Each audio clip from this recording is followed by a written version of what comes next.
Bueno, pues comencemos. Voy a hablar de estética dental dirigida sobre todo al odontólogo general, sobre todo porque indudablemente nos dediquemos a alguna especialidad, ya sea endodoncia, ortodoncia, siempre vamos a estar ligadas de manera directa o indirecta a la estética dental. La estética dental, pues no debemos de dejar de lado que es el área de la odontología que ahorita está más creciendo, ¿sí? Que ahorita está en auge y también, ¿por qué no decirlo? Está de moda estudiar estética dental, ¿sí? Sin embargo, la estética pues implica, como toda profesión, como toda especialidad, su técnica, sus protocolos, ¿sí? Y que indudablemente la estética nos va a ayudar a resolver muchos de los grandes problemas que nosotros tenemos en nuestra práctica diaria. Si tú eres odontólogo general, pues esta charla te va a ayudar mucho a poder casos que son motivo de consulta, ¿sí? Para la práctica general. Y hablando de ello, vamos a hablar, sobre todo según el estudio del Journal of Dental Research, ¿sí? Nos habla de los 5 principales motivos por los cuales un paciente acude a consulta dental, ¿sí? El primero de ellos, obviamente, siempre va a ser el dolor, ¿sí? Y principalmente asociado a caries avanzadas y abscesos. Si tú te fijas, las caries avanzadas requieren una restauración dental, ¿sí? Ya sea directa o indirecta, ya sea con una corona o con una resina. Por lo tanto, la estética dental indudablemente tiene un papel privilegiado en este tipo de restauraciones. El segundo es las infecciones dentales, ¿sí? O periodontales. Ahí, pues, la estética dental no tiene ningún factor, pero en el tercero sí, que son los traumatismos dentales, ¿sí? Accidentes o lesiones que afectan ya sea la estructura general del diente y por ende la estética del paciente. Por lo tanto, uno de los motivos por el cual nos va a buscar, aparte del dolor, ¿sí? Y del trauma que ha sufrido, es la rehabilitación de esos dientes que fueron afectados por esa fractura. El cuarto, según el estudio, son los problemas funcionales, que aquí ya tienen que ver mucho más con rehabilitación oral y con ortodoncia. Y en el quinto serían los problemas estéticos, blanqueamientos, decoloración severa postendodóntica, ¿sí? Y al final de cuentas observamos que en 3 de estos 5 motivos de consulta, la estética dental está inmiscuida, de manera directa o de manera indirecta. Por lo tanto, todo odontólogo general debe de relacionarse con las técnicas de estética dental para poder solucionar este tipo de problemas. Y es muy común, ¿sí? Que entendamos que hablar de estética dental, hablamos de diseños de sonrisa complejos, de carillas súper hermosas que vemos en Instagram, ¿sí? O en las publicaciones. Y no, la estética dental hay que entender que no nada más se refleja solamente en carillas o se baja solamente a tratar carillas y diseños de sonrisa. La estética dental va desde una restauración de un diente, desde quitar caries y restaurar ese diente, hasta un procedimiento mucho más complejo como son rehabilitaciones completas de boca. Por lo tanto, el 80% de estos tratamientos son rutinarios, ¿sí? Ya lo vimos. Dentro de esos 5 motivos de consulta o los más predominantes en la consulta dental normal o cotidiana, ¿sí? En 3 de ellos la estética dental, ¿sí? Está presente. Por lo tanto, estos tips de los cuales vamos a hablar el día de hoy van a estar dirigidos a esos procedimientos que tú como odontólogo general, ¿sí? O que no eres especialista en estética dental, deberías de resolver o de poder resolver, ¿sí? Me preguntarán, ¿por qué un ortodoncista debería de saber de estética dental más allá de alinear dientes, que es parte de la estética dental, ¿sí? Es muy común, por ejemplo, en los tratamientos de ortodoncia, y nos sucede aquí en la clínica, que cuando se están haciendo esos movimientos de ortodoncia, se aplican fuerzas, se va moviendo la mordida, suele ocurrir microfracturas dentales, desgaste de bordes incisales, y que ustedes, en el transcurso, ¿sí? De los tratamientos, en ocasiones es necesario rehabilitarlos, o quizá después del tratamiento de ortodoncia. Pero al final de cuentas, estamos destinados para que mi alineación dental se vea hermosa, poder solucionar ese tipo de problemas que durante el proceso o el tratamiento de ortodoncia pueden llegar a presentarse. Lo mismo con un endodoncista, una cavidad muy grande de caries donde hicieron un proceso endodóntico y quizá la indicación no sea una corona dental, sea una restauración con resina, pues bueno, yo tengo que tener los elementos por lo menos básicos para poder rehabilitar ese diente y darle durabilidad. ¿De acuerdo? Entonces, entendiendo lo anterior, debemos de entender que el equilibrio, ¿sí?, debe de estar siempre entre la estética, la función y la salud, ¿sí? Ni irme más a la estética, ni irme más por la función, ni irme más por la salud. Sin embargo, es importante dejar en claro que cada uno tiene una prioridad, ¿sí? ¿Qué quiere decir? Que la función es más importante que la estética. ¿Qué quiere decir? Que si yo rehabilito un diente, pero yo dejé muy bonito ese molar con una anatomía súper bonita, pero me afecta la funcionalidad, yo tengo que priorizar la función antes que la estética. Lo mismo sucede con la salud. Yo tengo que priorizar la salud antes que la función, ¿sí? Sin embargo, estas dos últimas van de la mano siempre. Para que haya buena función, obviamente debe de haber buena salud. Hay una máxima en la estética dental que dice lo siguiente, hablando del punto anterior. La estética debe estar siempre al servicio de la salud y no al revés, que la salud esté al servicio de la estética. ¿Sí? Era lo que les comentaba, no porque mi diente se vaya a ver muy bonito con una carilla dental, si yo sé que esa carilla dental le va a ocasionar más problemas a un paciente con problemas de periodoncia, ¿sí? O de acúmulo de sarro, de falta de higiene, pues no le voy a ni siquiera sugerir la carilla dental. ¿Por qué? Porque yo tengo que priorizar su salud y su salud debe de estar en beneficio de la estética y no al revés, ¿sí? Perdón, al revés. La estética debe estar en beneficio de la salud y no la salud al beneficio de la estética. Entonces, la rehabilitación estética es una necesidad diaria y cotidiana. Diaria y cotidiana. Esta necesidad diaria, ¿sí?, nosotros la representamos en los casos desde los más sencillos a los más complejos. Como lo ven en las imágenes, desde una caries dental, una fractura dental, que sería un tratamiento intermedio, hasta un diseño de completo de sonrisa, que ya son carillas, ¿sí?, análisis faciales, que ya lo han visto con otros doctores, ¿sí?, en distintos momentos. Para hablar obviamente, de una estética en la vida cotidiana del odontólogo, pues tenemos que hablar sí o sí de la resina compuesta. La resina compuesta es el material que todo odontólogo debe tener en su consulta, ¿sí? Porque es el material en la actualidad más versátil de todos, ¿sí? Este material nos va a permitir hacer restauraciones muy complejas, pero también restauraciones muy sencillas, ¿sí? Y esto a su vez nos va a permitir solucionar los casos que a continuación vamos a estar viendo.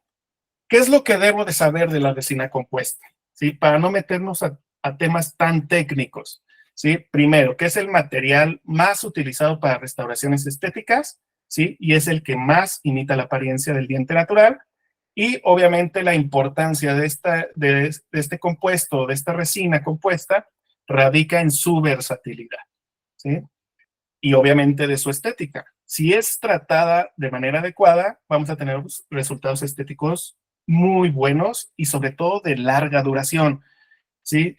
Por ejemplo, cuando el doctor Emanuel del Valle estuvo aquí presente y dio la plática de carillas de resina, nos comentaba, ¿sí?, algo muy importante, que se cree que la resina compuesta es un material prácticamente temporal, que puede durar 1 o 2 años, ¿sí? Pero no es así. La resina compuesta puede durar bastante tiempo siempre y cuando se trabaje de manera adecuada.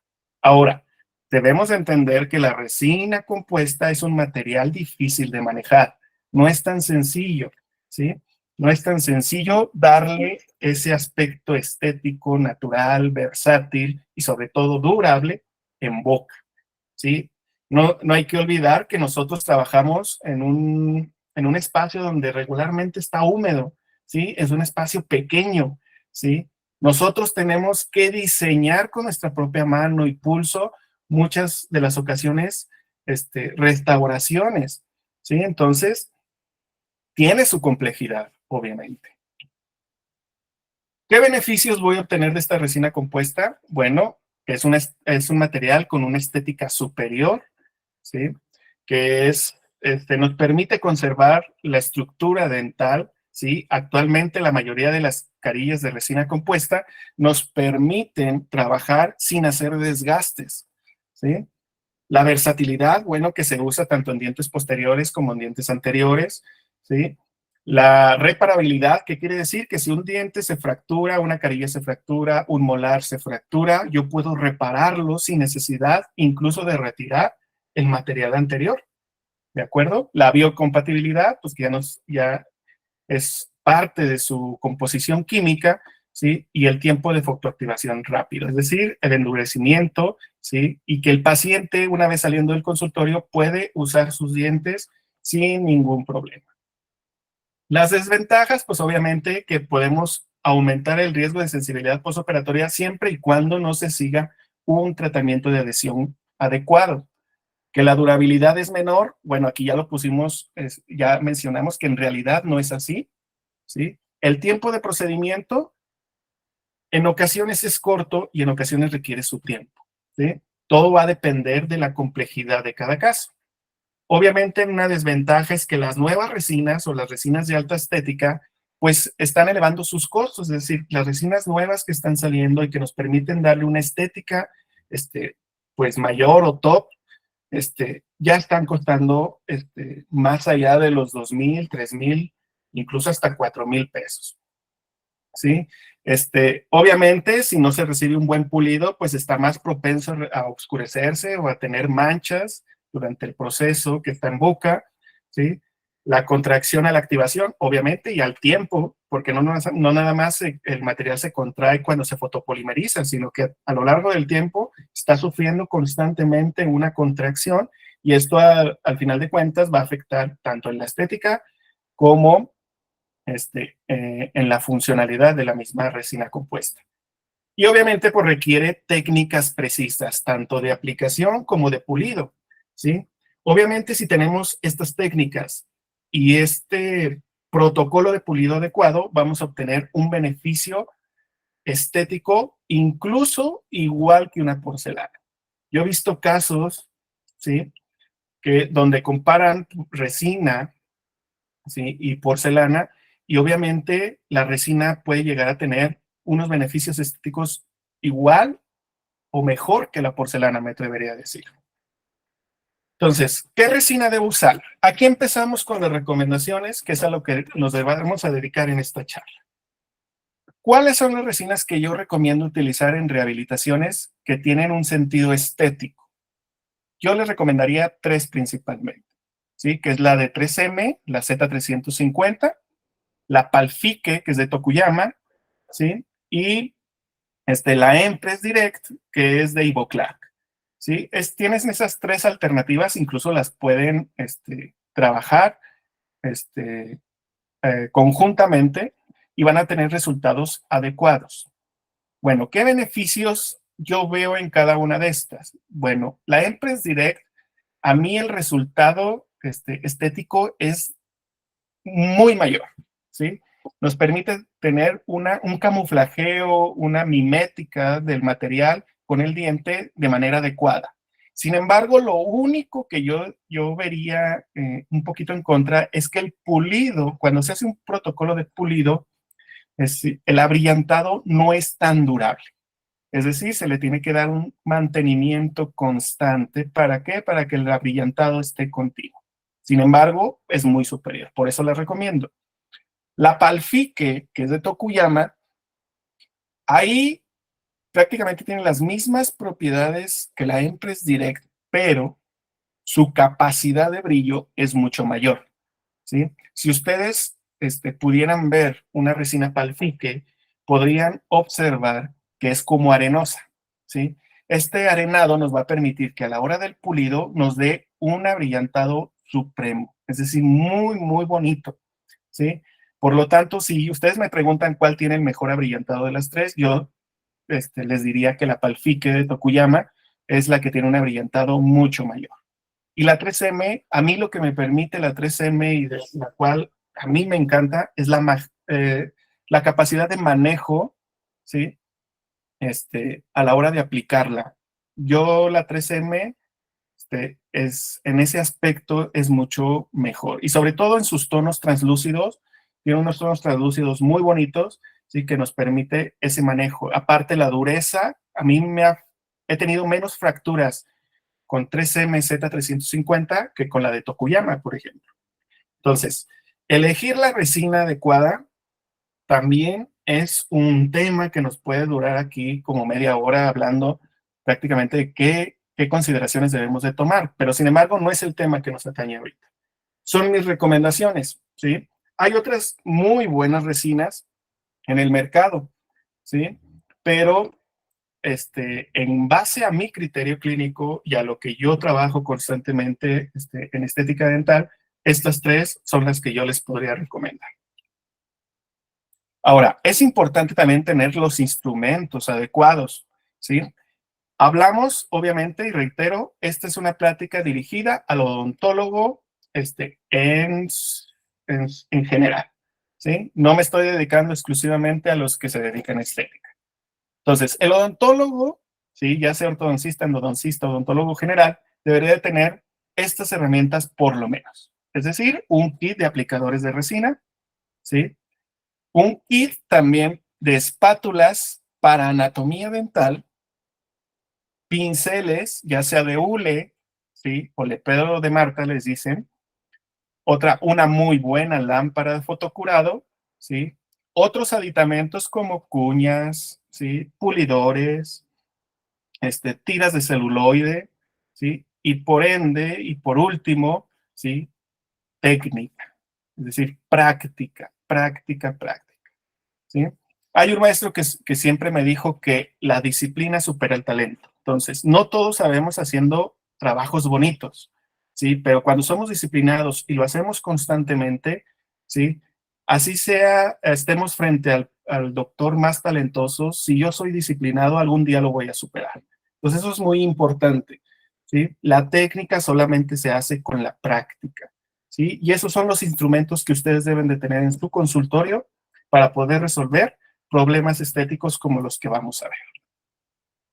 Entonces, de acuerdo al mismo estudio que nos manejaba cuáles eran los 5 motivos por los cuales el paciente acude a consulta dentista, nos dice que también en la parte estética nosotros tenemos retos comunes, ¿sí? Y las urgencias estéticas más comunes son las siguientes. La primera de ellos es el cierre de diastemas. La segunda, las fracturas dentales. La tercera, caries en zonas estéticas. El siguiente, reconstrucción de bordes incisales, la restauración de molares, obviamente, que es yo creo que el más común de todos, ¿sí? El blanqueamiento dental, la reparación de carillas, porque en muchas ocasiones hay pacientes que viajan, ¿sí? Se hicieron su diseño de sonrisa de resina en otro lado, tienen una boda, se fracturan el diente y van con un dentista. ¿Y qué es lo que tenemos que hacer? Solucionarle ese problema, porque en ocasiones los pacientes nos buscan para darles soluciones inmediatas. Entonces, aquí van a aprender a dar soluciones inmediatas en la parte estética, ¿sí? Obviamente no es lo adecuado, pero los libros nos dicen, los estudios nos dicen que son los principales motivos de consulta, ¿de acuerdo? Y por ejemplo, si viven en estados o en ciudades donde la gente es inmigrante, por ejemplo, en mi estado, soy de Zacatecas, la gente es inmigrante y en ocasiones los que vienen de Estados Unidos vienen a atenderse todas las cuestiones estéticas, pero lo quieren todo rápido, ¿sí? Casi en una semana tienes que darles resultados estéticos, ¿sí? Y entonces es un día a día en mi consultorio tratar de solucionar estos retos comunes de estética dental, ¿sí? Para que sean lo más durables y estéticamente posibles, ¿sí? Otro de los elementos es la reparación de dientes afectados por erosiones y la corrección de color. Por ejemplo, en mi estado tenemos mucho el problema de la fluorosis, ¿sí? Y la mayoría de las consultas dentales, antes de ser por blanqueamiento, es para que nosotros, a través de carillas o de otro tipo de restauraciones, estemos tapando ese tipo de manchas, ¿sí? Ya les diré más o menos cómo lo vamos a hacer. Entonces, la pregunta es ¿qué hacer en cada caso? ¿Sí? ¿Qué es lo que nos atrae aquí? Vayamos con el primero, que es el cierre de diastemas. Y aquí va el tip número 1, ¿sí? O van a ser varios tips dentro de cada elemento. El cierre de diastemas. ¿Cuál es el reto principal en un paciente que nos llega con este tipo de diastemas? Que es el más común, ¿sí? Hay pacientes con otras características clínicas, pero este paciente es el más común, ¿sí? Que nos llega con un diastema muy grande, ¿sí? O que nos llega que se va a casar y que ocupa el resultado lo más pronto posible. El reto es lograr un cierre de diastema que se vea natural, evitando que los dientes resultantes se vean demasiado anchos. ¿Qué quiere decir? Bueno, que no es nada más agregar resina, cerrar el diastema y punto. Es hacerlo que se vea bonito y estético. Para eso es la charla de hoy. ¿Cuál es la solución? Bueno, vamos a utilizar técnicas de estratificación con resina de diferentes opacidades y colores para mimetizar la estructura dental natural, además de un modelado cuidadoso para mantener proporciones dentales estables. Bueno, el reto más importante a la hora del cierre del sistema es tener esas proporciones dentales, ¿sí? Y en eso va a radicar nuestro primer tip, ¿sí? El primer tip que les voy a dar es para evitar que el diente visualmente se vea ancho. Esto es algo que regularmente todos los que hacemos diseño de sonrisa, ya sea de porcelana o de resina, es un protocolo que hacemos a la hora de hacer el análisis facial y dental y de la sonrisa, ¿sí? Para poder hacer diseños de sonrisa bonitos y estéticos, que el paciente no se vea dientón, que no parezca ratón, ¿sí? Entonces, ¿qué es lo que vamos a hacer? Lo que les aconsejo es primero medir el ancho del diente en la parte media, ¿sí? Ustedes lo ven visualizado en la línea azul. Posteriormente, medir el ancho del diastema, ¿sí? Ustedes lo ven con la línea roja. Entonces, aquí ya tenemos dos datos importantes. Que el ancho del diente me mide 8 milímetros y que el ancho del diastema me mide 2 milímetros. Entonces, ¿qué es lo que tengo que hacer? Obviamente, proporcionar ese espacio que yo voy a cerrar entre los dos dientes que voy a trabajar. En este caso, si mi ancho del diastema mide 2 milímetros, tengo obviamente 1 milímetro para cada diente. ¿De acuerdo? Por lo tanto, el ancho de mi diente va a ser de 9 milímetros. ¿Vamos bien hasta aquí? Entonces, hay una regla de oro en este proceso. ¿Cuál es esta regla de oro? Que el ancho de mi diente corresponde al 80%, ¿sí? Y que el 100%, ¿sí? Me dará resultado con una regla de 3. Aquí ustedes ven esta regla de 3. 9 milímetros corresponde a 80%, pero no sé cuánto me va a generar la altura de mi diente que va a corresponder al 100%. Hago una regla de 3, ¿sí? Y a mí me va a dar, si la hacemos en calculadora, me va a dar 11.25, ¿sí? Que redondeado sería 11 milímetros. Por lo tanto, yo tengo que medir mi diente, es decir, mis dientes donde voy a trabajar el diastema tienen que medir 11 milímetros para que lo ancho de 9 milímetros visiblemente se vea proporcional. Entonces, no es nada más hacer crecer el diente horizontalmente para cerrar el diastema, sino que también tengo que agregarle verticalmente para que visualmente tenga un efecto proporcional el diente y no se vea un diente anchote. ¿Sí me explico? Entonces, esto es algo que regularmente hacemos en un diseño de sonrisa. Obviamente hacemos otras mediciones, ¿sí? Y tomamos en consideración otras cosas. Entonces, esto es lo primero que ustedes deben de hacer al momento de cerrar un diastema con resina compuesta. Una vez obtenida la medida, pues obviamente empiezo a trabajar, ¿sí? Y a estratificar mi resina en el espacio del diastema, ¿sí?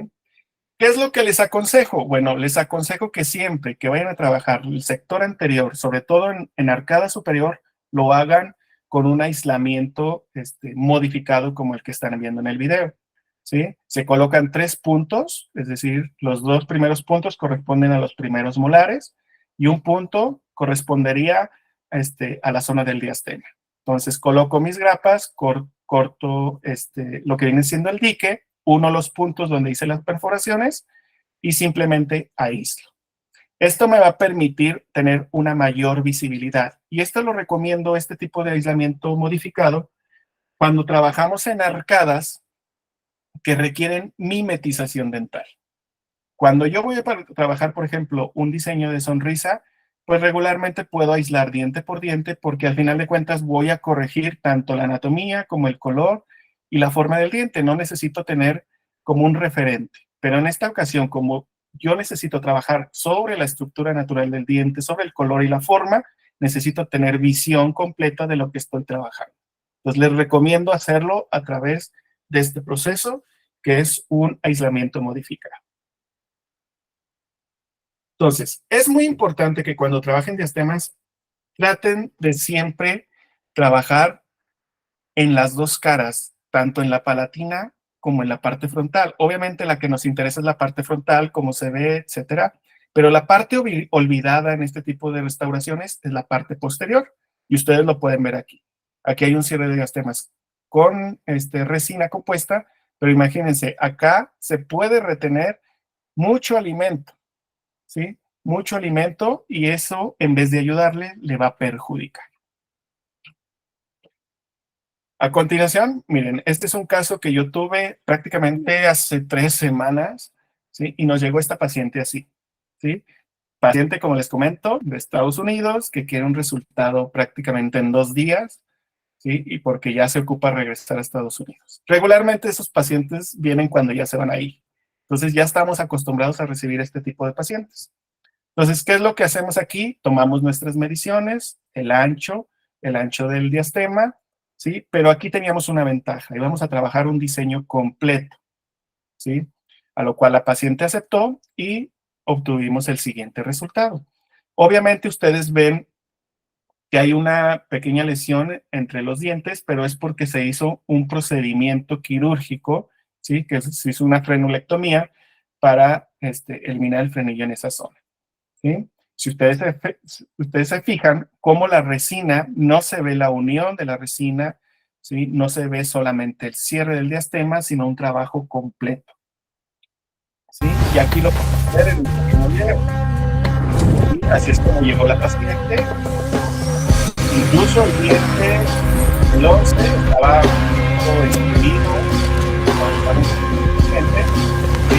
¿sí? Inclinado, pero logramos un buen resultado con ese cierre del diastema.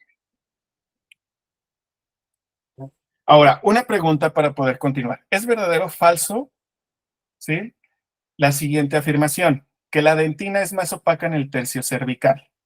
Bueno, la mayoría de los cursos de estética dental nos dicen que efectivamente la dentina es más opaca en el tercio cervical. ¿Y por qué tocamos este punto? Porque a la hora de nosotros intentar mimetizar, necesitamos saber cómo vamos a trabajar la estratificación de una resina. Y al trabajar una estratificación tenemos que hablar de opacidades, translucidores, ¿sí? Y efectos. Pero esta afirmación es completamente falsa. No es que la dentina al nivel cervical sea más opaca. Al contrario, a nivel incisal es más opaca. Y esto tiene que ver por la disposición de los túbulos dentinarios. En el tercio cervical están completamente horizontales. En el tercio medio tienen una angulación de 45 grados y en el tercio incisal tenemos completamente verticales esos túbulos. Por lo tanto, la proporción o la dirección que tienen esos túbulos va a permitir el paso de luz. Por lo tanto, es más opaca, ¿sí? En la parte incisal. ¿Por qué? Porque los túbulos están completamente verticales, no permiten el paso de luz. Sin embargo, los efectos de esmalte son los que permiten la translucidez, ¿sí? ¿Qué quiere decir? Que cuando yo voy a hacer una restauración de bordes incisales, que más adelante lo vamos a ver, yo tengo que usar resinas con alto grado de opacidad para darle el efecto de translucidez a nivel incisal. Pasamos con el segundo motivo, que es la fractura dental. La fractura dental, sí, pues obviamente el principal reto es restaurar esa fractura con el objetivo de que no se note esa línea de fractura. No sé si les ha tocado ver restauraciones de fracturas dentales donde les agregan resina y se ve incluso la línea donde empieza la resina y donde empieza el diente. Eso es lo que nosotros tenemos que evitar para poderle devolver la estética a este tipo de pacientes. ¿Qué es lo que debo de hacer en este tipo de protocolos? Bueno, el tip de oro para este tipo de pacientes es siempre biselar la zona de la fractura. La zona de la fractura tiene que tener un bisel aproximado de entre 1 a 2 milímetros de extensión. ¿Por qué? Porque esto nos va a generar una, se puede decir, una rampa de unión, ¿sí? Donde nosotros vamos a agregar las capas de resina. ¿Sí? Obviamente, no olvidemos que cuando restauramos fracturas dentales, trabajamos 3 tonos de resina diferente, ¿sí? Resina transparente o incisal, ¿sí? Resina opaca o de dentina y resina de esmalte. Por lo tanto, obviamente el primer proceso que tengo que hacer es biselar toda la línea de fractura para que cuando yo agregue la segunda capa, que es la de dentina, pueda con un pincel trapear, ¿sí? Trapear la resina hasta el bisel, para que cuando yo agregue mi esmalte, ¿sí? Que el esmalte regularmente tiene cierta translucidez, ¿sí? Nos va a permitir la eliminación de la línea de fractura en una restauración como esta, ¿sí? Por lo tanto, el tip de oro para tratar fracturas dentales es biselar, biselar. Ustedes ven aquí un dibujo en su zona izquierda, ¿sí? Donde el bisel está señalado con el plumón rojo, ¿sí? La zona azul es hasta donde va a llegar mi esmalte, ¿sí? La zona verde y amarilla es todo lo que voy a cubrir yo con mi dentina y la parte morada es la parte que quedaría sin dentina, es decir, con pura resina de esmalte y con pura resina transparente, ¿sí? Entonces, con eso yo voy a lograr cierto tipo de tratamientos. Por ejemplo, aquí tenemos una fractura dental que prácticamente fue pues muy severa a través de un trauma y logramos un resultado estéticamente adecuado, ¿sí? Aquí tenemos otro, ¿sí? Pero este caso todavía es mucho más complejo. Este lo hizo un colega que trabaja aquí con nosotros en la clínica, ¿sí? Llegó un niño con esta fractura dental, si se fijan es un niño que tenía mucha fluorosis, ¿sí? Afortunadamente no hubo daño en el nervio a pesar de la fractura tan profunda que tuvo, ¿sí? Y se restauró, ¿sí? Se restauró no solamente con resina, sino también utilizando caracterizadores para darle el efecto de fluorosis a ese diente. Y si ustedes se fijan del lado derecho, pues prácticamente la restauración está prácticamente imperceptible.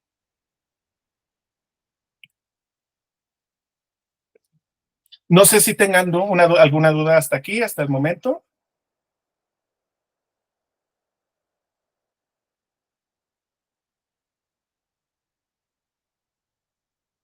¿Va quedando todo claro?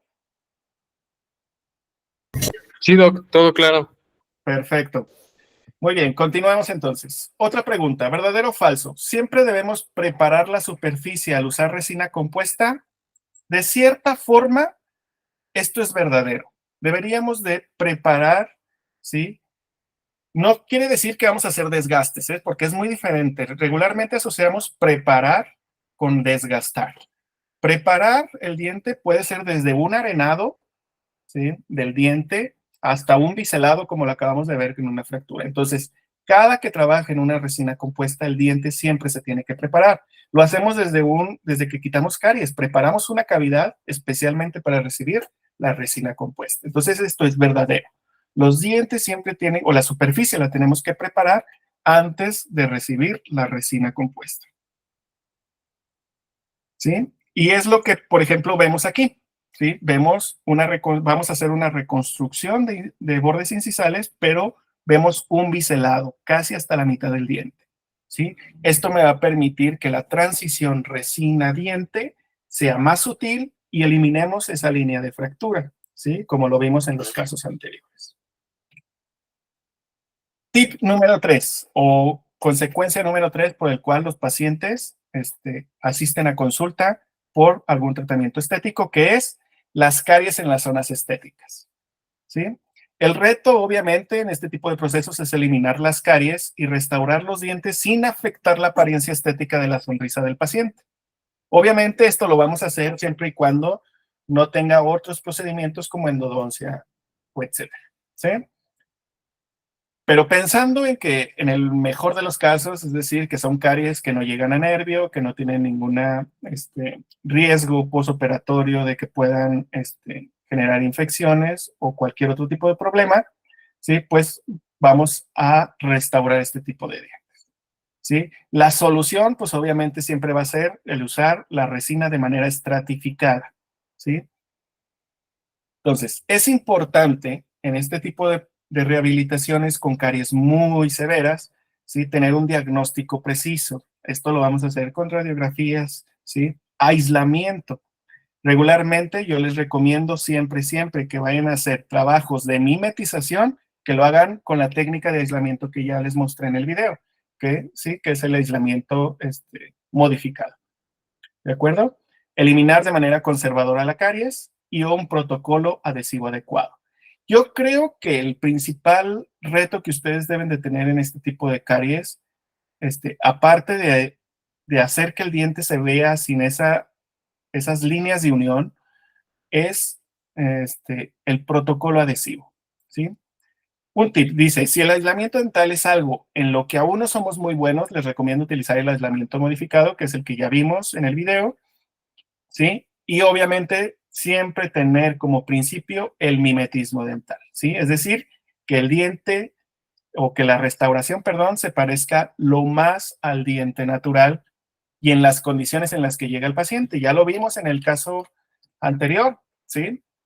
Por más que yo pude haberle, o pudimos haberle hecho una resina muy bonita, lo que buscábamos era que el diente se viera natural, ¿sí? Y natural para el paciente, en este caso, su naturaleza es que tenga fluorosis, manchas blancas, manchas cafés, ¿sí? No una resina súper bonita, ¿sí? Entonces, por eso los conceptos de estética son muy variados, ¿sí? Y los objetivos en estética tienen que ser variados de acuerdo al caso, ¿sí? Entonces, por ejemplo, aquí tenemos este paciente que nos llegó así. Si ustedes se fijan, tiene restauraciones, ¿sí? En los cuellos del diente, ¿sí? Por algún tipo de proceso carioso, ¿sí?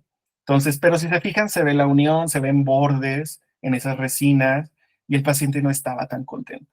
Entonces, ¿qué es lo que nosotros hicimos? Quitamos la resina. Aquí está, ¿sí? Ya había filtraciones, obviamente, ¿sí? Porque no pulieron esa resina, ¿sí? Entonces, ¿qué es lo que nosotros hicimos? Pues tuvimos que aislar con aislamiento modificado para poder nosotros, mimetizar lo más que se pueda en las restauraciones. Ustedes se fijan que en uno de esos dientes tiene corona, ¿sí? Entonces, tenemos que nosotros trabajar sobre ese diente que es nuestra referencia para poder prolongar la estética de su sonrisa lo más homogéneamente posible.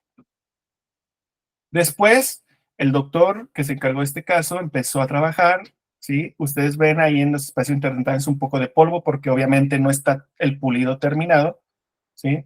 Pero ya se ve más o menos trabajado toda la zona estética, ya no se ven esos bordes con los que llegó, ¿sí? La resina o la unión no es tan notoria y por lo tanto estéticamente estamos encontrando el resultado que buscamos, ¿sí? Obviamente pues hace falta limpiar el campo operatorio en esta zona porque pues estuvo trabajando en condiciones muy, sobre todo de sangre, y el pulido pues generó mucho polvito también que no fue retirado al momento de tomar la fotografía. Entonces, ¿verdadero o falso en este tipo de casos? Se debe preparar primero la superficie interproximal que la vestibular. La respuesta es sí. Siempre que vayan a tener una restauración estética que tenga o involucre el espacio interproximal, lo primero que deben de rehabilitar es esa pared interproximal antes de dedicarse a la parte frontal. ¿Por qué? Porque esto nos va a asegurar que la parte que nosotros no vemos, que es la interproximal, esté bien adosada, es decir, bien unida, con una técnica adecuada. Y esto lo vamos a lograr con cuñas, con bandas matrices, ¿sí? Especiales o modificadas, ¿sí?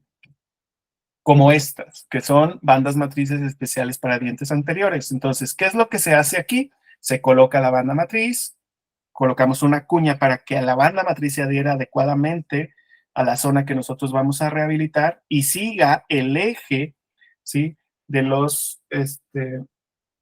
bordes del diente y por lo tanto me permita a mí rehabilitar esa pared. Entonces, ¿qué es lo primero que yo haría? Bueno, lo primero que vamos a hacer es grabar, obviamente, de manera selectiva, colocar bond, todo el protocolo adhesivo y posteriormente, con una resina fluida, ¿sí? De alto gramaje, lo que voy a hacer es restaurar, ¿sí? Y con pinceladas, la parte de la pared que está destruida. Una vez que está reconstruida, retiro, ¿sí? Lo que viene siendo los aditamentos, que es la banda matriz y la cuña, y me va a quedar ya dividido el diente, sin el riesgo de que cuando yo esté trabajando la parte frontal, ¿sí? Haya una unión con el otro diente y me permita el paso del hilo de manera adecuada. Entonces, siempre les aconsejo que lo primero que tengan que rehabilitar, siempre que esté involucrado un espacio interproximal, sea la pared. Igual en los molares, es lo mismo, ¿sí? Si está involucrada una pared, lo que les aconsejo siempre es levantar el margen, ¿sí? Reconstruir esa pared que está afectada y por ende después trabajar toda la anatomía, porque eso nos va a permitir también que la humedad o ligeras filtraciones que pudieran llegar a ver estén bloqueadas por esa pared que ya reconstruimos.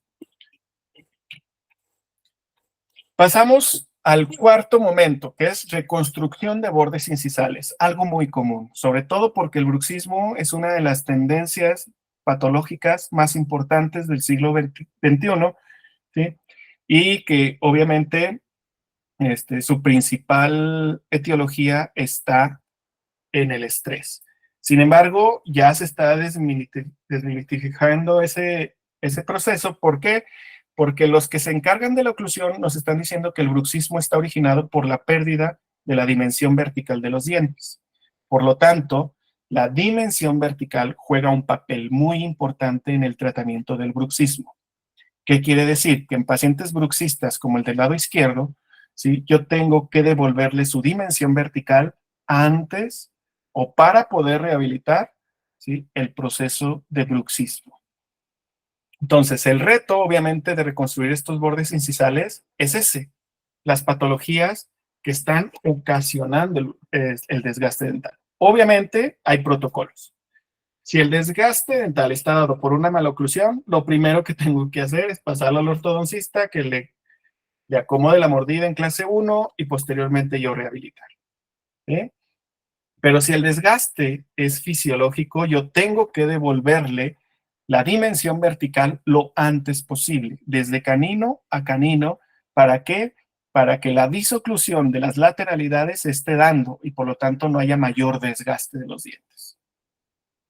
Entonces, la reconstrucción de los bordes incisales, el tip que les voy a dar es que siempre integremos correctamente el color y la transparencia de la resina, sobre todo porque vamos a trabajar en el tercio incisal. El tercio incisal es la parte del diente que más translucidez tiene, ¿sí? Ustedes han visto carillas muy bonitas de porcelana y de resina, que sobre todo en la parte incisal se ve súper bonito esa translucidez, incluso se reflejan los mamelones internos de la dentina.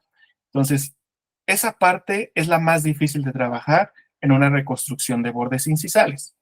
Sin embargo, la reconstrucción de bordes incisales va a estar dada de acuerdo a la función. ¿Se acuerdan de la regla del equilibrio que vimos al inicio?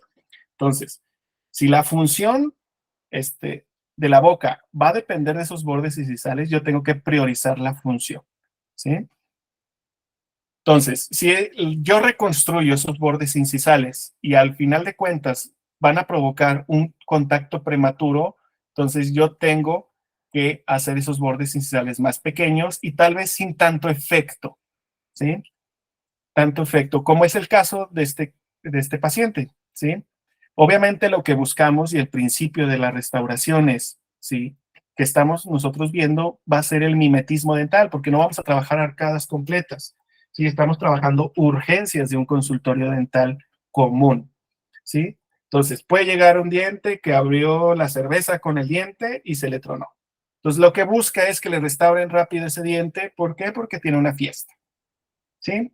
Entonces, ¿qué es lo que voy a buscar? Que el diente se parezca lo más al homólogo, es decir, al que está a un lado, ¿sí? O al que corresponde del siguiente cuadrante.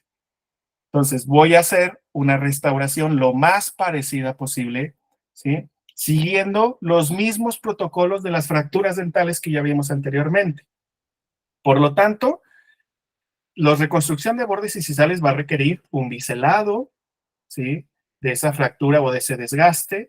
Posteriormente, la estratificación con resinas transparentes de dentina y de esmalte, buscando siempre no darle efectos, sino que se parezca al diente que está a un lado. Es decir, va a llegar pacientes con una estética súper bonita y ahí es donde van a tener el reto mayor, ¿sí? Que se parezca esa restauración a ese super diente bonito que tiene. Entonces ahí sí van a tener que jugar, ¿sí? Con la translucidez, con la estratificación, con el grosor de las capas de resina, ¿sí? Pero aquí no debemos de tener o de dejar de lado que lo que buscamos es que se parezca al diente natural. Entonces, ¿se debe colocar lentina en los bordes incisales? La respuesta es que es verdadero. ¿Por qué? Porque lo vimos también al inicio.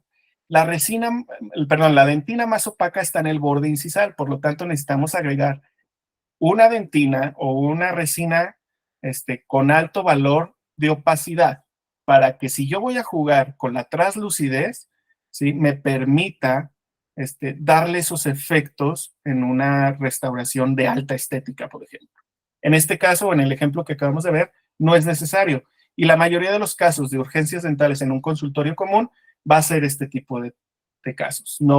Regularmente no van a ser pacientes con dientes súper bonitos o que traen una translucidez que no llevan absolutamente nada de desgaste. Va a ser muy raro.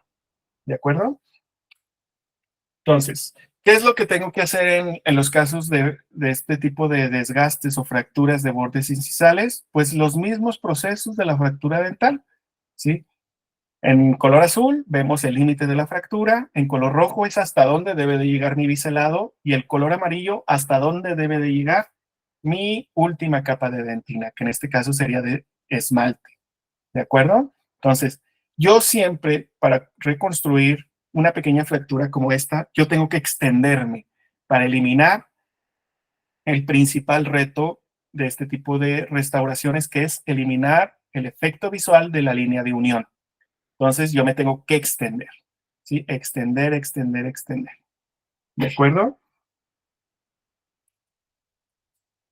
Paso 5, el más común de todos ustedes, la restauración de molares.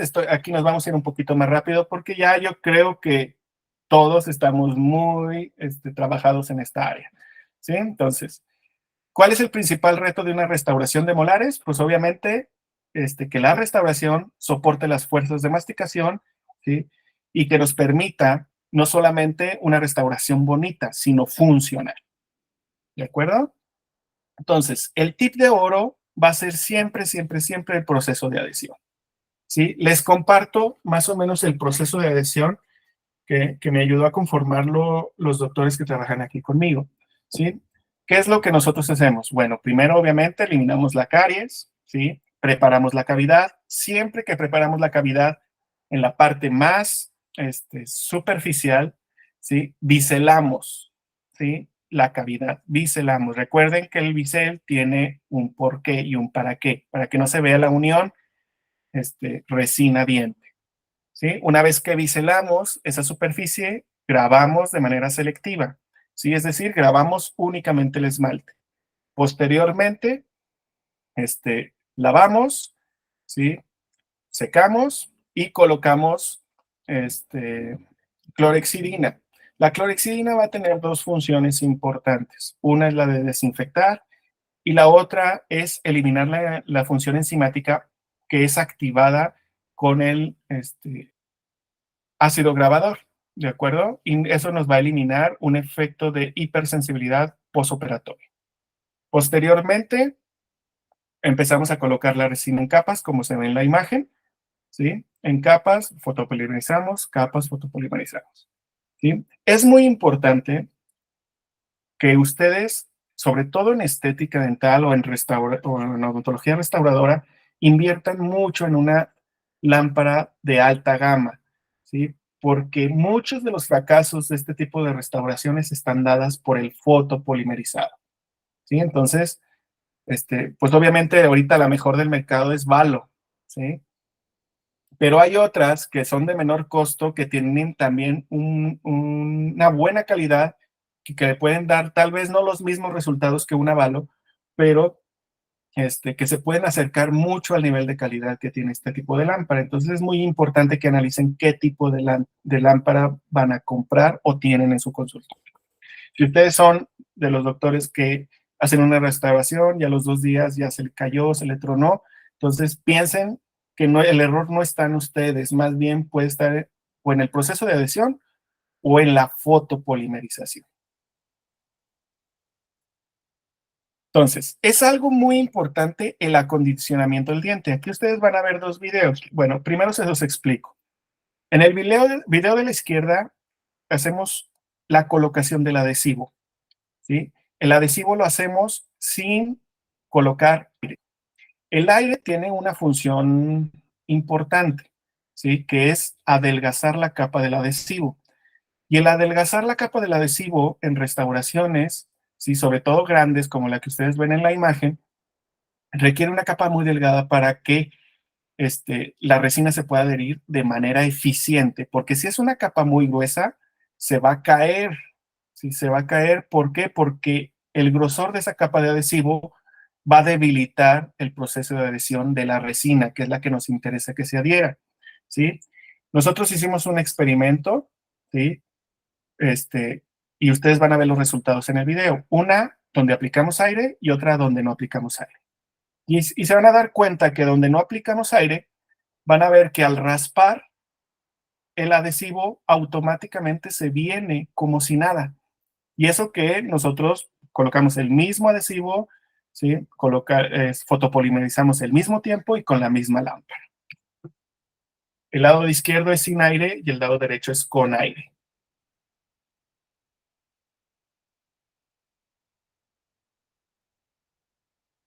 Ustedes están viendo, el protocolo es distinto, es la misma lámpara, mismos tiempos, ¿sí? Y ustedes van a ver del lado izquierdo que cuando empiezo yo a raspar con el aplicador de resina, se empieza a venir el adhesivo. Y esto es por el grosor de la capa.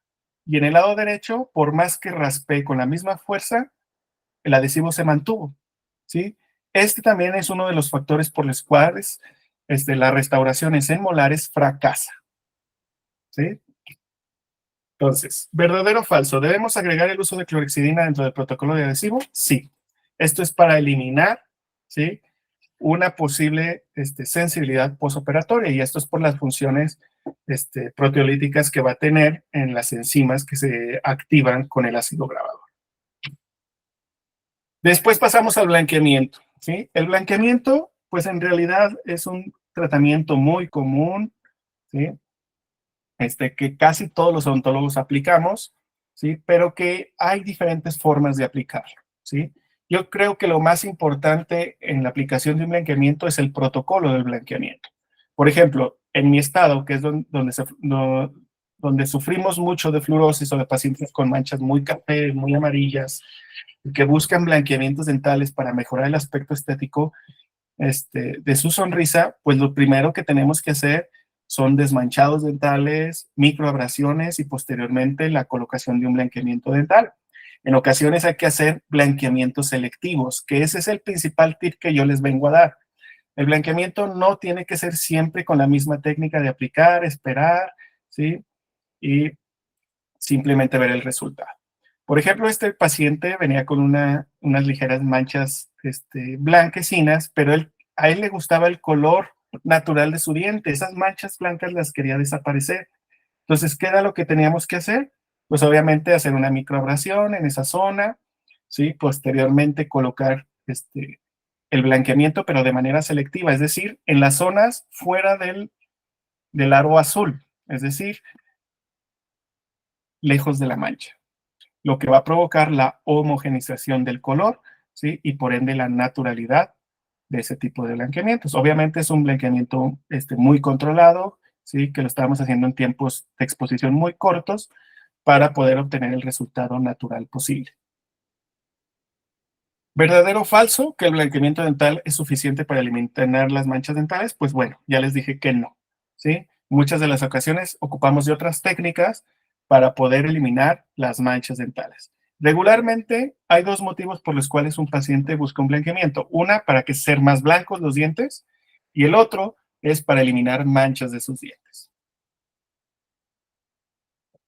El siguiente paso es la reparación de carillas, ¿sí? Obviamente hablamos de carillas de resina, ¿sí? Aquí nos vamos a enfocar en las carillas de resina, ¿sí? Si ustedes están desde el principio, vieron las propiedades de la resina compuesta y una de ellas era la reparabilidad de este tipo de restauraciones. Por lo tanto, una carilla de resina que se rompe puede ser restaurada nuevamente con resina compuesta, sin necesidad de quitar el resto de la carilla, ¿sí?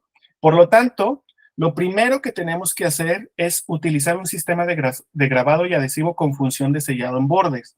¿A qué se refiere esto? Bueno, a que toda la zona de la fractura tiene que estar bien sellada con el adhesivo para que pueda haber un agente de unión adecuado entre resina y resina y entre la parte de diente expuesta y la resina.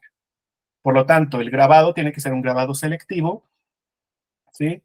Y obviamente esto me va a permitir restaurar la carilla sin que se note. Obviamente, al hablar de fracturas, tenemos que seguir el mismo protocolo de fracturas dentales, que es biselar siempre la superficie, ¿sí? Esto me va a permitir que una carilla fracturada como la que ustedes ven a la derecha pueda ser trabajada, ¿sí? Y de vuelta a la función, ya como en la foto de la izquierda. Es la misma paciente, sin embargo, pues si se fijan en el lado derecho, las carillas eran planas, ¿sí? Y la paciente nos permitió jugar con la anatomía de sus dientes, por lo tanto, trabajamos las otras tres carillas, que eran hasta laterales, y empezamos a jugar con la anatomía, dándole un aspecto mucho mejor, más natural, ¿sí? Y que pueda con la luz dar unos efectos como el que ustedes ven, de texturización. Entonces, ¿verdadero o falso? La fractura de una carilla debe ser tratada igual que una fractura dental. Efectivamente, ¿sí? Lo único que va a cambiar es la manera en que se va a aplicar el adhesivo, que es el adhesivo con un sellado de los rebordes de la fractura, ¿sí? Y un grabado selectivo. Pasamos a la erosión dental. La erosión dental es también una patología dental no tan común, pero que también es un motivo por el cual los pacientes acuden a una solución estética. Y aquí el principal problema que ustedes se van a encontrar es la adhesión de la resina con este tipo de erosiones, ¿sí? Porque regularmente la dentina que está expuesta los túbulos dentinarios están obliterados, ¿sí? Por lo tanto, necesitamos limpiarlos. ¿Y cómo los vamos a limpiar? Bueno, a través del grabado ácido, ¿sí? Y a través de aeropulidores, ¿sí? O arenadores. Entonces, el tip que les quiero dar es que cada vez que ustedes vayan a restaurar una erosión dental, ya sea en el tercio cervical o en caras oclusales en molares, como lo ven aquí, es siempre agregar a su protocolo adhesivo el arenador dental, ¿sí? Cómprense un arenador, ¿sí? Lo pueden conseguir muy barato, entonces, y es de suma importancia en este tipo de restauraciones, porque si no, lo más seguro es que la resina, por más bonita y mimética que les haya quedado, se va a caer, ¿sí? Se va a caer, pero no es por su culpa, sino porque no están las condiciones dentales idóneas para una adhesión dental. Por lo tanto, las tenemos que generar a través de arenar la superficie, en este caso la dentina expuesta, ¿sí? El arenar me va a permitir generar una abrasión mayor en la zona de la dentina y por lo tanto la integración del adhesivo, ¿sí? Y la unión de la resina sea mucho más durable, ¿sí? Entonces, el arenador es fundamental para restaurar este tipo de lesiones dentales, ¿sí? Poco comunes, pero que son importantes que las tengan. Incluso un arenador les va a funcionar para un sinfín de cosas, ¿eh? Desde arenar sus propios brackets si se dedican a la ortodoncia, si se dedican a las carillas, bueno, generar mayor o fortalecer su protocolo de adhesión, ¿sí? Incluso si hacen resinas posteriores, lo pueden utilizar como dentro de sus protocolos de adhesión. Eso obviamente va a dar un paso más arriba en el protocolo de adhesión, van a tener mayor adhesión y obviamente mayor durabilidad, ¿sí? Entonces, cómprenlo, es una compra que vale la pena, ¿sí? Un arenador dental que nos va a permitir afianzar el proceso de adhesión en este tipo de restauraciones. Uno de los retos más importantes que nosotros tenemos es el color, ¿sí? Ustedes pueden buscar en YouTube un curso que hay del doctor Johan Figueiro, que él trabaja en Querétaro y tiene prácticamente un curso completo, es como una hora más o menos de una charla que habla sobre la toma de color. La toma de color ya no nada más hay que hacerla con el colorímetro de Vita, ¿sí? Que todos tenemos en nuestro consultorio, ¿sí? Al contrario, ya está incluso contraindicado tomar el color de esa manera, ¿sí? Sin embargo, uno de los retos que nosotros tenemos en estética dental más comunes es asemejar el color, ya sea por dientes oscurecidos, por medicamentos, por fluorosis, ¿sí? Por dientes endodonciados, por un sinfín de momentos. Ahora, hay pacientes que pueden adquirir tratamientos más complejos como un blanqueamiento interno, ¿sí? O hacerle un blanqueamiento completo de la arcada, etcétera, etcétera. Buscar otro tipo de soluciones. Pero aquí hablamos de una corrección de color con resina compuesta, ¿sí? Entonces, algo de lo que nosotros, aparte, que nos vamos a topar mucho, va a ser homologar el color de una restauración de resina a un diente natural. Y el protocolo siempre debe de ser usar opacadores. Lamentablemente aquí en México hay pocos opacadores de buena calidad, ¿sí? 3M maneja uno, ¿sí? Ivoclar creo que también tiene uno que es fluido. No me gusta mucho porque es demasiado fluido, entonces para controlarlo y aplicarlo es muy difícil. Creo que es más fácil aplicar el de 3M porque es prácticamente una resina compuesta, usarla de opacador, ¿sí? Tokuyama tiene uno muy bueno, ¿sí? Que se llama Pink Opaker, ¿sí? Pero lamentablemente no lo venden aquí. Lo pueden conseguir con alguien de Brasil, ¿sí? O mandarlo traer de allá, ¿sí? Pero ese es muy bueno porque es líquido, es como si fuera una resina fluida y tiene la consistencia de una resina fluida. Es decir, pueden pincelarlo de manera adecuada, ¿sí? El de Ivoclar está muy fluido y por lo tanto nos permite opacar el tipo de coloración del diente. Entonces, el uso de opacadores es fundamental para lograr el aspecto, ¿sí? Natural de una restauración dental. Ahora, ¿cómo debería de ser la aplicación de estos opacadores? Bueno, supongamos que tenemos un diente oscuro como el del lado izquierdo. ¿Qué es lo que tengo que hacer en ese tipo de situaciones? Lo primero que tengo que hacer aquí sí es preparar el diente. ¿Qué es lo que tengo que hacer? Hacer un desgaste de esa mancha, ¿sí? O de ese oscurecimiento. Tengo que desgastar el diente para hacerle espacio al opacador, porque el opacador va a ocupar un espacio. Si no, el diente me va a quedar muy gordo, ¿sí? Posteriormente, después del opacador, sigo mi protocolo de estratificación, que en este caso sería una resina de dentina y una resina de esmalte.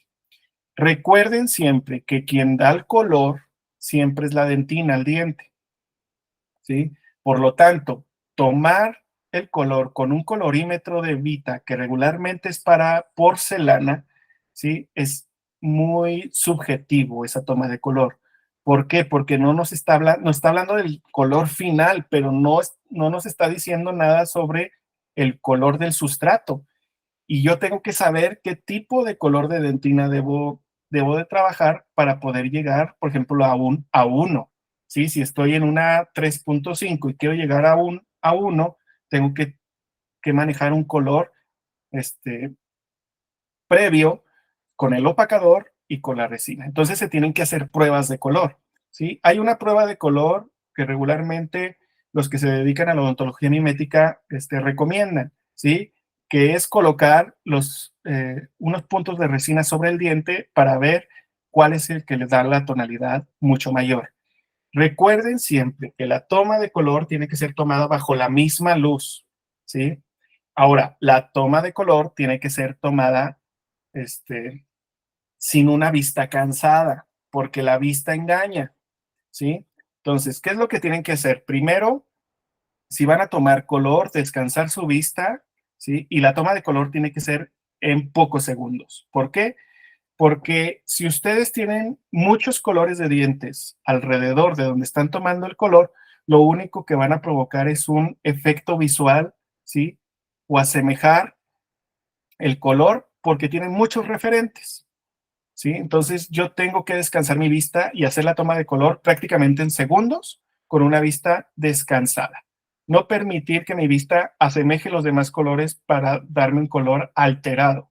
Y ustedes ese tipo de efectos visuales los han manejado en libros, que les ponen un círculo morado y otro del otro lado uno verde y empiezan a ver diferentes tipos de tonalidades. Eso es lo que sucede cuando nosotros tomamos el color. Por lo tanto, tiene que ser rápido y con una vista cansada. La luz que esté reflejando o que nos esté iluminando tiene que ser lo más neutra posible, ¿sí? No tiene que ser una luz tan intensa, porque igual eso va a provocar que mi vista se canse de manera inmediata, ¿sí? Y me dé un efecto erróneo.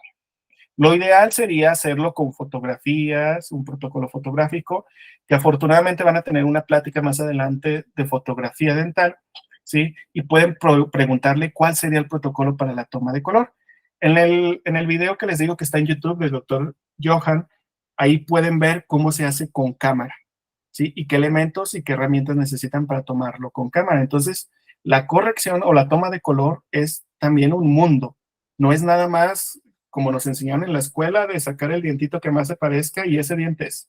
Y nunca salimos del A1, A2 y A3. ¿Sí? Entonces, las resinas actualmente tienen una infinidad de tonalidades, ¿sí? De características, etcétera, ¿sí? Y aquí podemos ver, por ejemplo, este caso, una paciente con fluorosis, ¿sí? Muy severa, ¿sí? Sangrado interdental. Este caso fue muy complejo porque traía un problema de encías muy severo. Entonces, trabajando con el periodoncista, tratamos de controlar el sangrado lo más que se pudo. Una vez que terminamos las carillas, empezó a sangrar de manera interdental. Por eso, cuando les muestre ahorita el resultado, van a ver que todavía hay coagulaciones interdentales. Pero es porque fue un caso muy, muy complejo. Entonces, podemos lograr estos aspectos, ¿sí? Ustedes pueden ver el antes y el después, ¿sí? Teniendo pues un resultado estético favorable, ¿sí?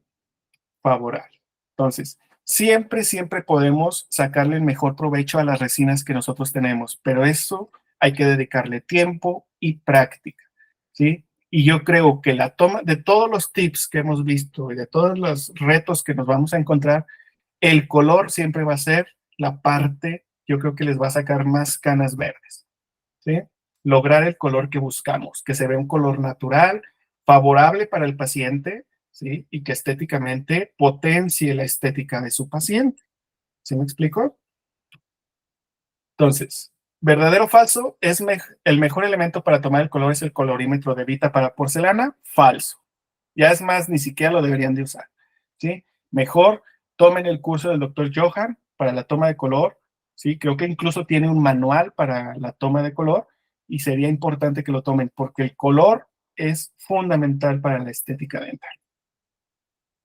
Y para ir terminando la plática y la charla, pues hablamos de conclusiones y recomendaciones. La conclusión, pues obviamente, que la estética dental es un área de la odontología que va a estar presente en su día a día. O sea, por más que se quieran alejar de la estética dental, es algo con lo que ustedes van a tener que lidiar, ¿sí? Es como los doctores o los odontólogos que se quieren separar de las endodoncias o del dolor. Pues es casi imposible. ¿Por qué? Porque al final de cuentas, los motivos de consulta más importantes van a requerir una rehabilitación estética, ya sea en menor o en mayor grado. Entonces, la estética es algo que en lo que ustedes se tienen que estar capacitando constantemente. Si me preguntaran a mí, ¿quién aquí en México puede ofrecer un curso de estética dental muy completo? pues les recomendaría el curso del doctor Emanuel del Valle, que es el arte de la resina anterior, para quien quiere dedicarse a carillas, ¿sí? Pero hay otros miles de doctores que pueden ayudarles a restauraciones posteriores, ¿sí? Otra de las cosas en las cuales se deben de capacitar muy bien es en el aislamiento dental, ¿sí? El aislamiento es algo que necesitamos perfeccionar día a día, día a día, día a día, ¿sí?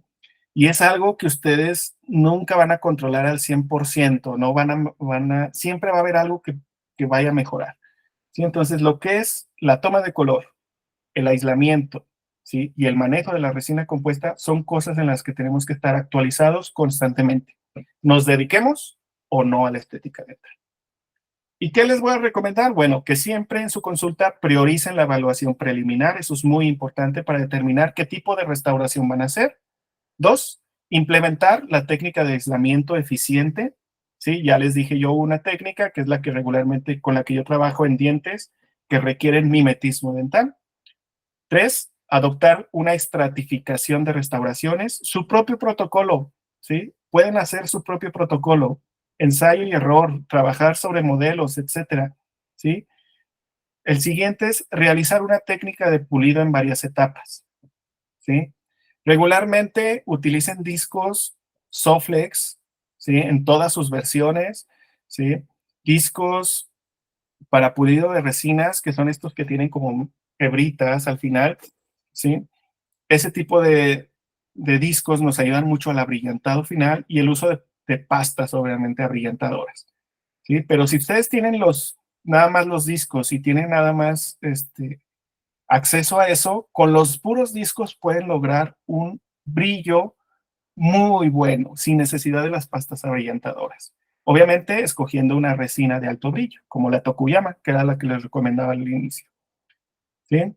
Hay que abordar también las causas subyacentes a los problemas estéticos, es decir, si me llega un paciente que se fracturó un borde incisal porque su mordida es borde a borde, pues entonces de nada me sirve restaurarle el borde incisal si yo no corrijo su mordida. Entonces, primero tendría que canalizar al ortodoncista para que él corrija su mordida y posteriormente yo le arreglo su borde incisal. Hay que mantenernos, obviamente, en actualización continua y una comunicación clara con el paciente.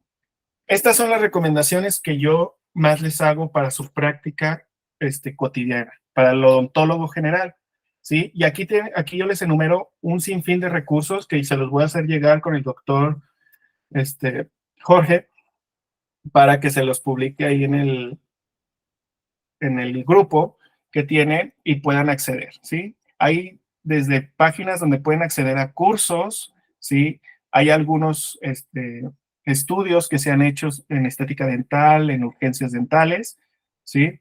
Otros son libros. Hay un sinfín de herramientas que ustedes pueden acceder, ¿sí? Sin necesidad de gastar tanto, ¿sí? Y que pueden empezarse a capacitar, porque regularmente uno de los peros que ponemos para podernos seguir capacitando es el dinero. Y pues afortunadamente vivimos en la época de la información, tenemos toda la información en nuestro acceso, con simplemente meternos a YouTube, podemos ver pláticas muy buenas, cursos muy buenos, ¿sí? Y podemos aprender de ellos. Lo más importante es la práctica, porque la práctica hace al maestro. Y listo, entonces mi nombre es Isaac Cortés, soy de Zacatecas, me dedico a la odontología estética, estudié estética dental en España, en Sevilla, España, ¿sí? Y pues aquí tienen mis redes sociales por si gustan seguirme y ver algunos casos de los que comparto. Entonces, pues listo, doctor Jorge, no sé si tengan alguna duda, pregunta sobre lo que acabamos de ver. Excelente, amigo. Muchísimas gracias por tu ponencia, por tu tiempo. Vamos a ver, doctor, si alguien tiene alguna duda, pregunta, comentario, con todo gusto. Estamos en tiempo. Nos puede por ahí levantar la manita o si no, dejar algún comentario aquí abajo. Y con todo gusto el doctor Isaac nos va a estar por ahí apoyando. De antemano, nuevamente, agradecer al doctor Isaac por su gran ponencia. Recuerden que esta charla va a quedar grabada y posteriormente la vamos a subir a mi canal de YouTube. Por si aún no se han suscrito, vayan y lo hagan. Pues, bueno, por ahí el doctor Alejandro levantó la mano. Vamos a ver si tiene alguna duda, doc. No, pues más que todo, muchas gracias, Doc, por la plática. Había muchas cosas que no se sabían. Y pues como usted dice, no salimos de la resina ni A1, ni A2, ni A3. Son las básicas. Exactamente. Y fíjate que la combinación de esos tres colores, podemos hacer maravillas, en estética dental. El problema es que nos da miedo jugar con los colores, ¿sí? Por eso es importante que practiquen, aunque sean modelos, cómo juegan los colores cuando se entrecruzan, ¿sí? Porque la combinación de una 1, una 2 me puede dar una tonalidad que incluso ni siquiera la tenemos en el rango de colorímetro. Entonces es muy importante jugar siempre con el color dental. Entonces, salirnos de la comodidad de usar solamente a uno, ¿sí? De ya dejar de lado usar restauraciones monocromáticas y empezar a jugar con esos pequeños detalles que hacen la diferencia. Excelente, doctor. ¿Alguien más tiene algún comentario, dudas, preguntas? Con todo gusto. Si no, para dar por finalizada pues esta gran charla. Un gusto y un privilegio tenerte por acá, amigo, desde Zacatecas. Yo estoy en Monclova, acá tienes tu casa cuando gustes. Muchas gracias, doctor Jorge, por la invitación. Cuando gustes, con todo gusto. Y pues bueno, veo que nadie tiene dudas, preguntas, entonces vamos a dar por finalizada esta charla. Muchísimas gracias, doctor. Espero verte próximamente, que sea el primero de muchas pláticas juntos. Claro que sí. Muchas gracias por la invitación y gracias a los que estuvieron durante la charla. Y si igual, si tienen alguna duda que ahorita no les surgió y me la quieren hacer, la pueden hacer a través del grupo del doctor Jorge o pueden hacérmela directamente en mis redes sociales y con gusto, cuando tenga oportunidad, se las podré responder. Excelente, amigo. Muchísimas gracias por tu disposición. Y pues bueno, doctores, nos vemos en la siguiente charla de esta cuarta edición del Levantorio Student Fest. Cuídense mucho y excelente tarde de sábado. Nos vemos, doctor. Cuídate. Hasta luego, cuídense, que estén muy bien. Gracias, Doc. Hasta luego, que estén muy bien. Hasta luego, doctores.